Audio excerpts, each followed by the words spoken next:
तर तिकडे आखाती युद्धामध्ये अमेरिका दुसऱ्या सर्वात मोठ्या तैनातीकडे चालली आहे। 2 युद्धनौकांचा ताफा अमृतच्या दिशेने आता निघालेला आहे। आखाती युद्धातील अमेरिकेच्या सैनिकांची संख्या सुद्धा 50,000 होणार आहे। याआधी इराक युद्धामध्ये होते 1.5 लाख अमेरिकन सैनिक आणि त्याच पार्श्वभूमीवरती सैनिकांची सुद्धा संख्येमध्ये कमी जास्त प्रमाणात वाढ होताना दिसते।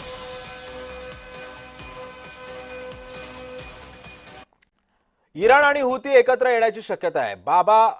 बाब अलू मंदेब सामुद्रधुनी बंद करण्याचा इराणने इशारा दिलाय।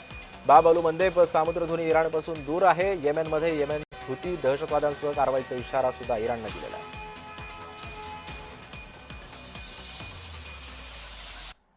दरम्यान अमेरिकेचा F-18 विमान लढाऊ विमान जे आहे ते पाडलेलं आहे। इराण सैन्याचा मोठा दावा सध्या करण्यात येतो। इराणच्या दाव्यावरून अमेरिकेकडून कोणतीही अधिकृत प्रतिक्रिया या संदर्भातली आलेली नाहीये। दरम्यान अमेरिकेचा F-18 या विमानाची वैशिष्ट्य काय ते आपण पाहतोय। बहुउद्देशीय लढाऊ विमानांपैकी हे विमान समजलं जातं। हवेतून हवेमध्ये आणि हवेतून जमिनीवरती मारा करण्याची याची क्षमता जास्त आहे। अचूक हल्ला करण्यामध्ये हे विमान सक्षम आहे। अत्याधुनिक तंत्रज्ञान आणि रडार प्रणालीने हे विमान सज्ज आहे।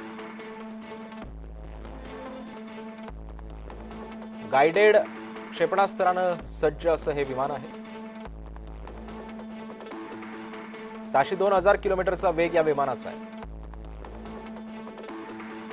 2360 किलोमीटर पर्यंत उड्डाणाची क्षमता या विमानामध्ये आहे।